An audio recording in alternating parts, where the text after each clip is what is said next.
Good morning. I'm going to go over what the third year apprentices did on Friday. It's Monday today, the 2nd of October 2023, and we got a bit stuck on resistivity questions. That is, if we're given a resistivity of a material in a meter cube block, how do we apply that rho to a cable of, say, 6 millimeters squared or 1 millimeter squared over a defined length of that cable? I'm also going to recap on levers very quickly, and I'm going to recap on pulleys and how to work out mechanical advantage of pulleys.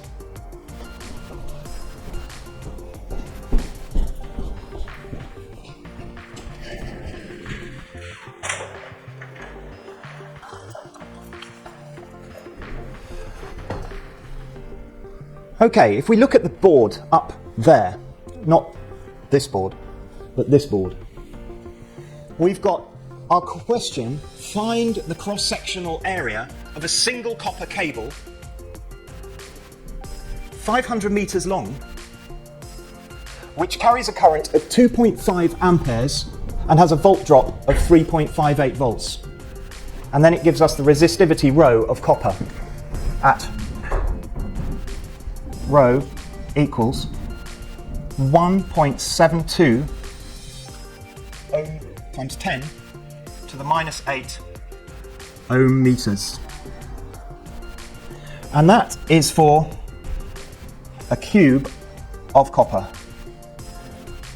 So what that means is, if we put an electrode here, an electrode here, and we measure the resistance or the opposition to current flow through that block for a meter cube. So we want to find the cross-sectional area of something that's 500 meters long. Here's our cable, 500 meters long. Now, what formula do we refer to? We can refer to resistance equals rho L over area.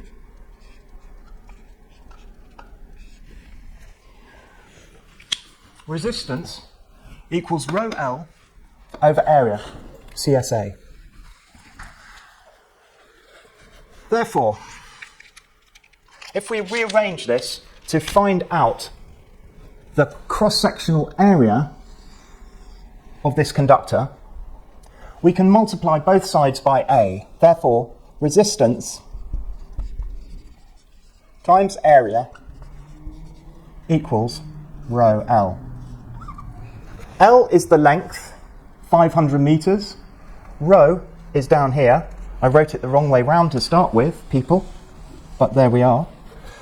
And we just need to find the resistance. Let's get rid of resistance on this side now by dividing both sides by resistance.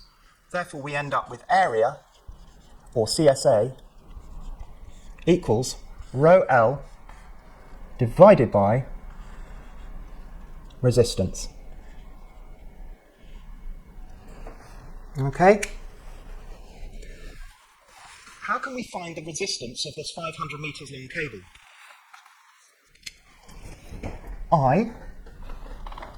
We've got V.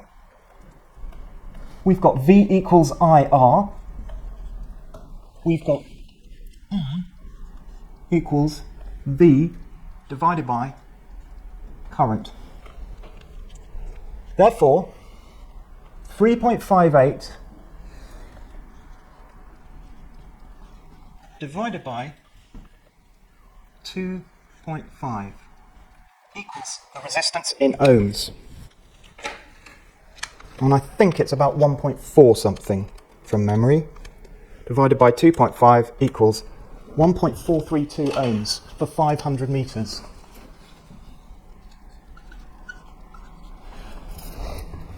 If it's 1.432 ohms, we can put that into our formula. 0 and 5 noughts, 6005. So let's ignore that now. Now, why have we got all these 5 noughts? 1 square millimetre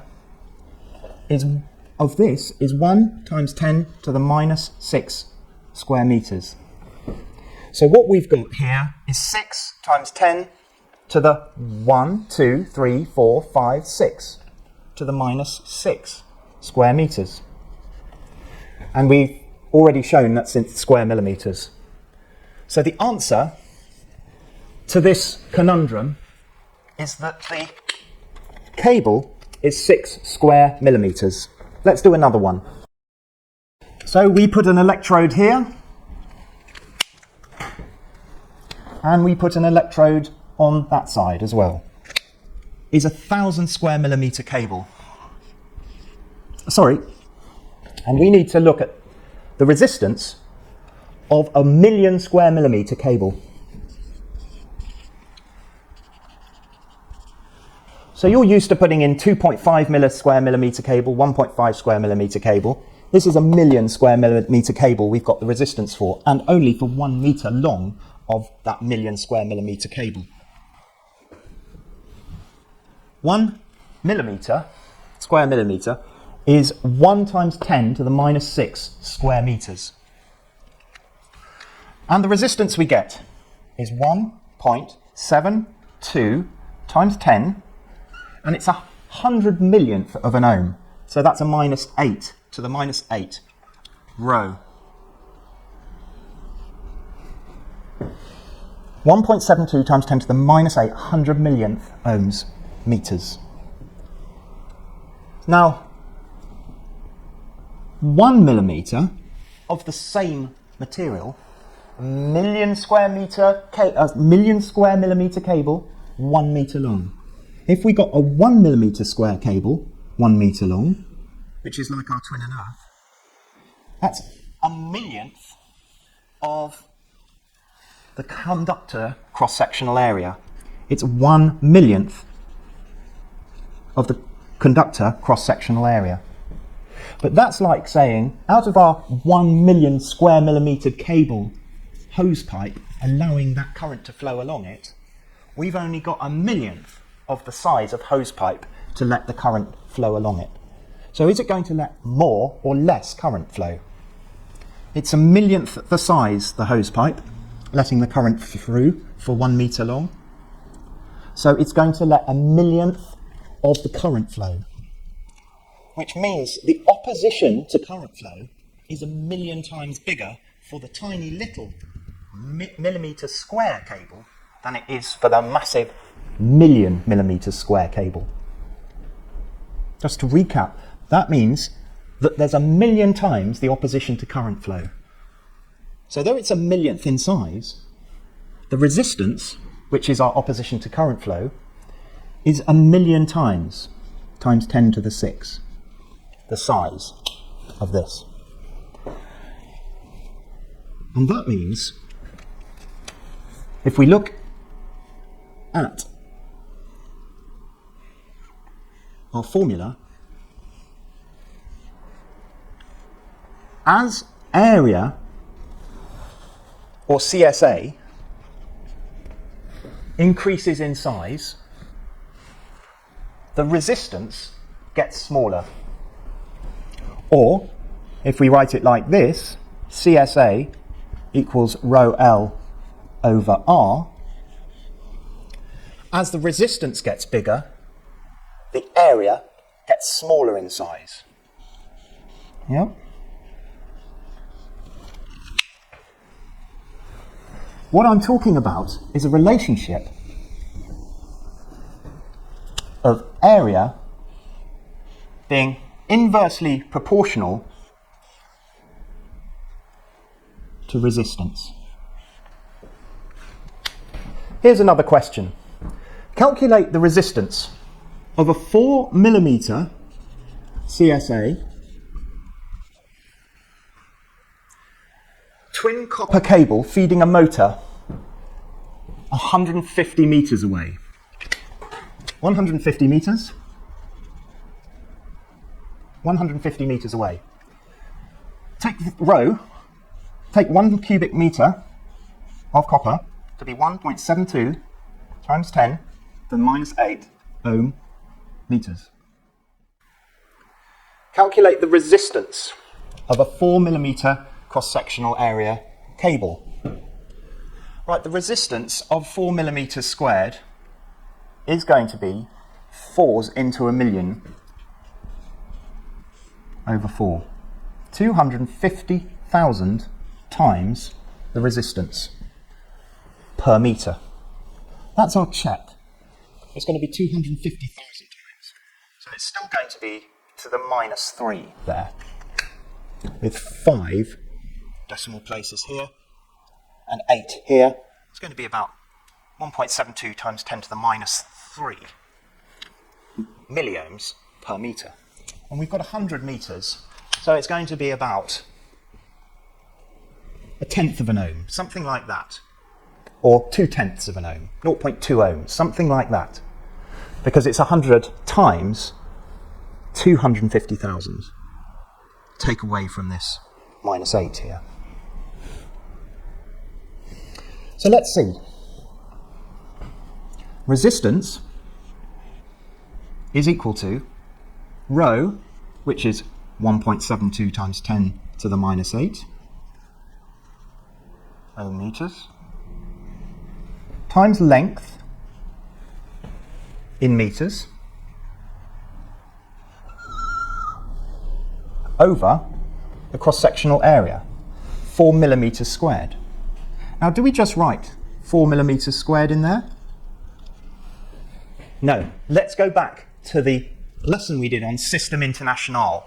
What is the SI unit that we're supposed to use in all our formulae? It's meters. So it's not 4, it's 4 times 10 to the minus 6, or 0.1, 2, 3, 4. That many meters squared. We've always got to convert the cross-sectional area of the conductor into meters squared.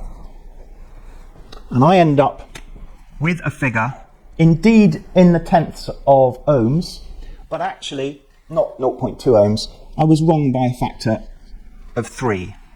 645 ohms. That's what comes out of this. Now remember, something that comes out of this as well, that's quite good and quite easy. If you need to work out the resistance of a conductor,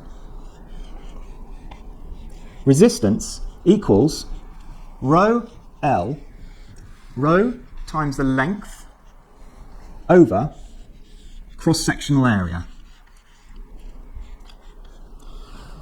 But if you need to work out the area, because of rearrangement of formulae, the way it works out, area is just rho L, again, length, over resistance. So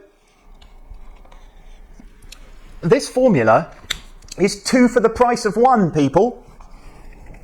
This formula, people, is 2 for the price of 1. 2 formulae for the price of 1. R equals rho L over A, and A equals rho L over R. Just swap the A and the R around if you want to get the resistance of a conductor from its resistivity.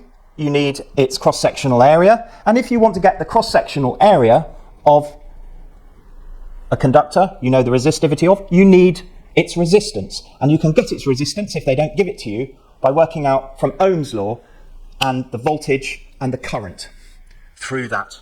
And they will be given to you in the questions. Right. Now a quick recap of levers. Remember, a class 3 lever is my arm. You have an elbow, which is the fulcrum. You have the humerus here. You have the ulna and the radius bone here. And then the phalanges. the muscle acts between the fulcrum and the load. That's the effort. The load, in this instance, if each of these is 10 centimetres from the fulcrum, 10, 20, 30, 40, 50 centimetres, 10 centimetres times the effort, let's say that's 30 newtons, will equal 50 centimetres times the load. They should balance out. 6 newtons pulling down like that will be balanced by a muscle contraction of 30 newtons at this point here. We have the fulcrum at the end, the effort between the load and the fulcrum, and the load at the other end. There is no mechanical advantage in this system. That's a class 3 lever.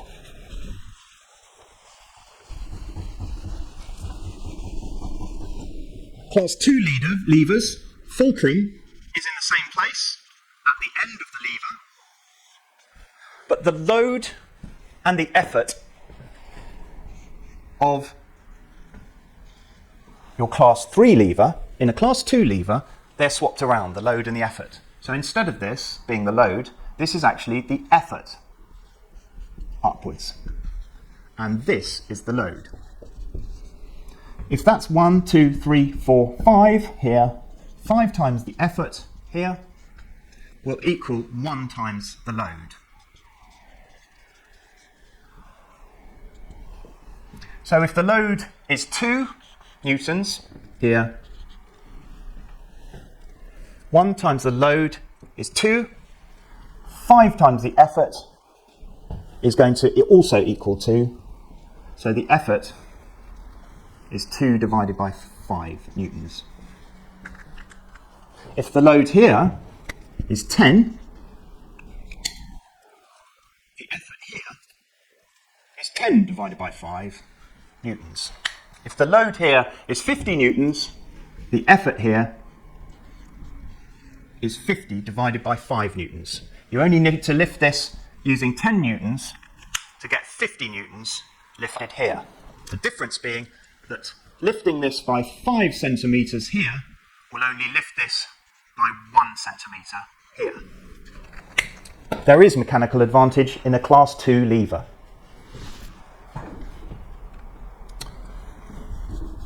It just remains for us to look at a class 1 lever where for the first time the fulcrum is moved from the end, where it is in the class 2 and the class 3 levers.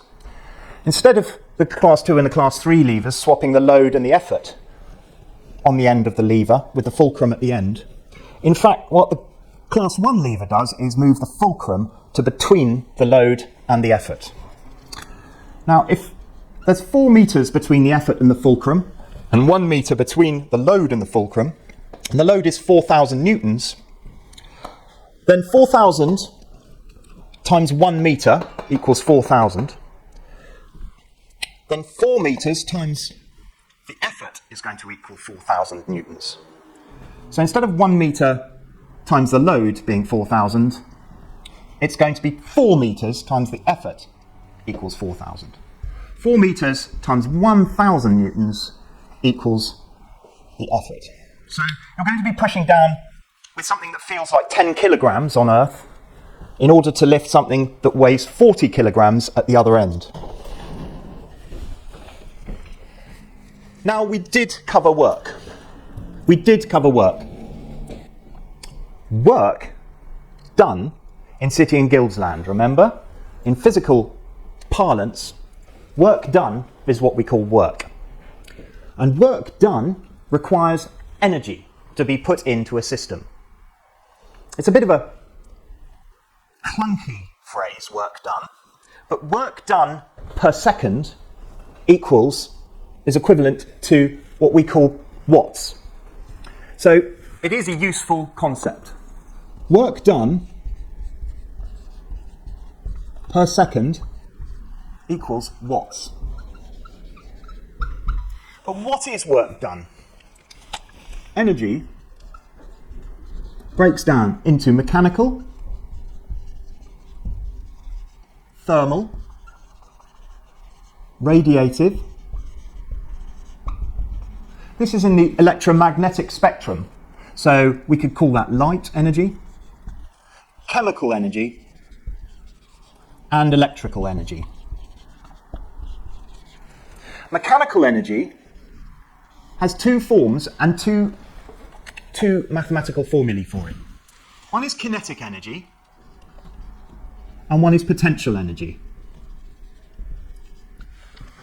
If I lift a weight against the force of gravity, which gives me, for every kilogram in mass, it gives me 9.81 newtons. What is a newton? It's the force acting on 1 kilogram of mass due to gravity, and it's 9.81. So let's say this is 1 kilogram, which it is about. If I move it up against gravity, I'm applying a force. Force equals mass times acceleration.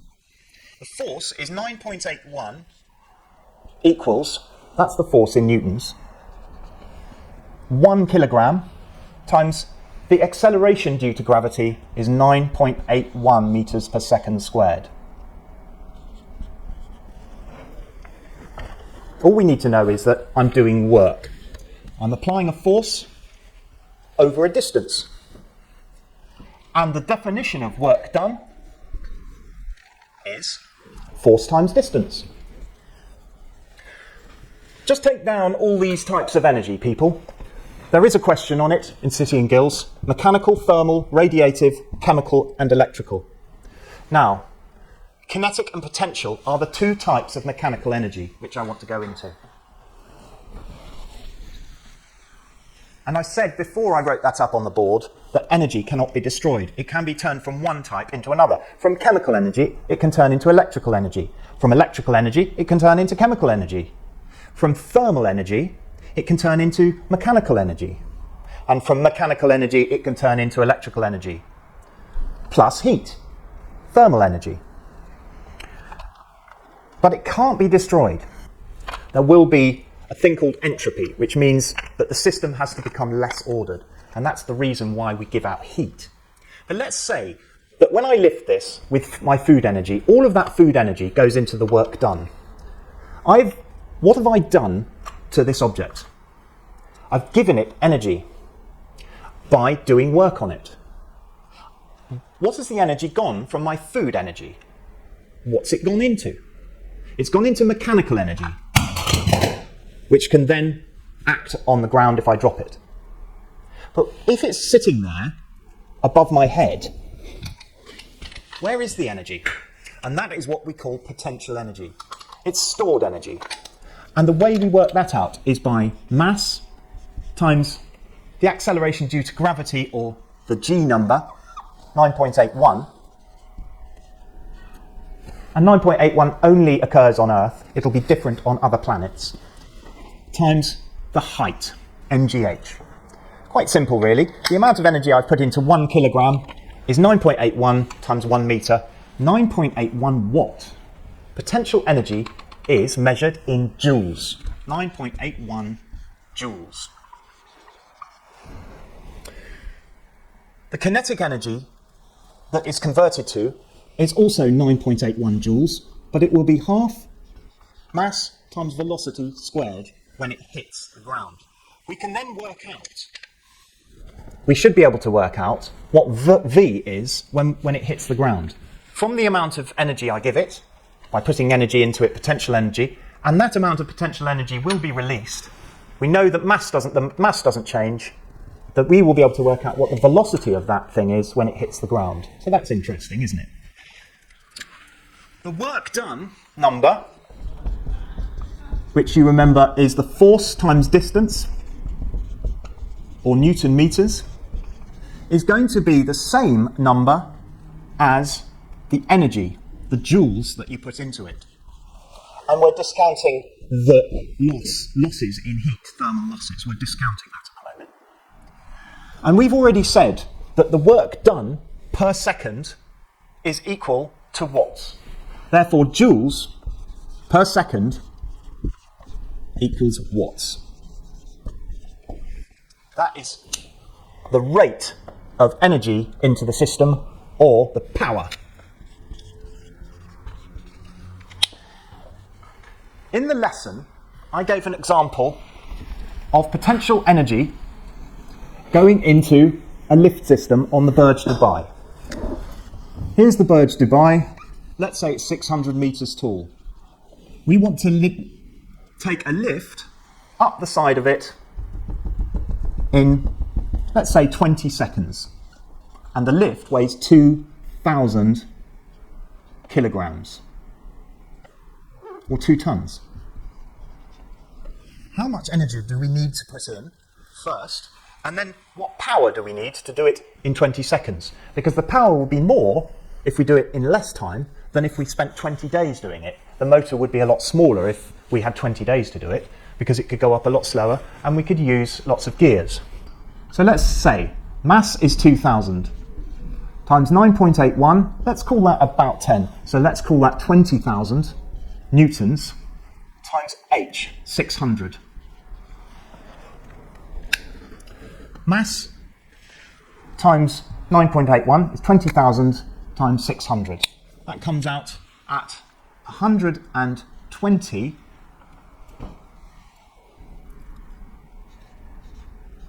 and 5 noughts,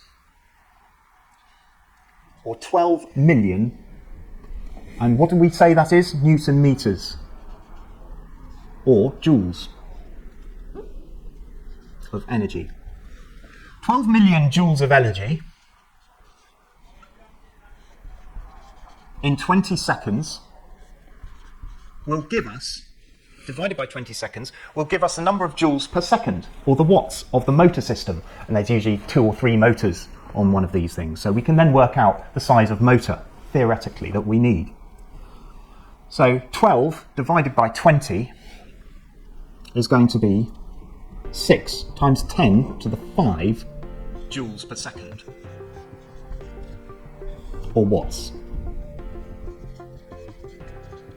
That's 600 kilowatts.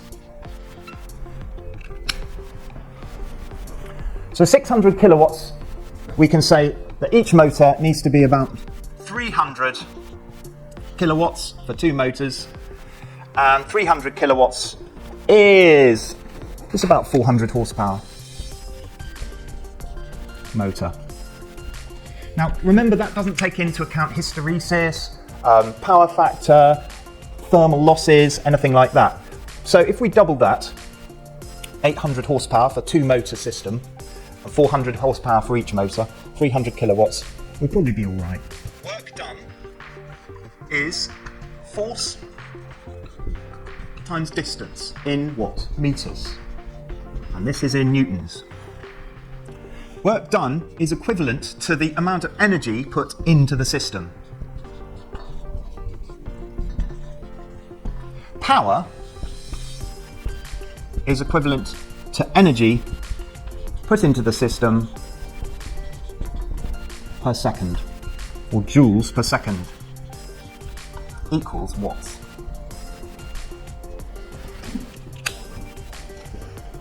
Remember the different types of energy and the 2 types of mechanical energy that cannot be destroyed. MGH is what? Mass times 9.81, or around 10, times height, and half mv squared. That's probably the trickier one to remember. This is potential, and this is kinetic.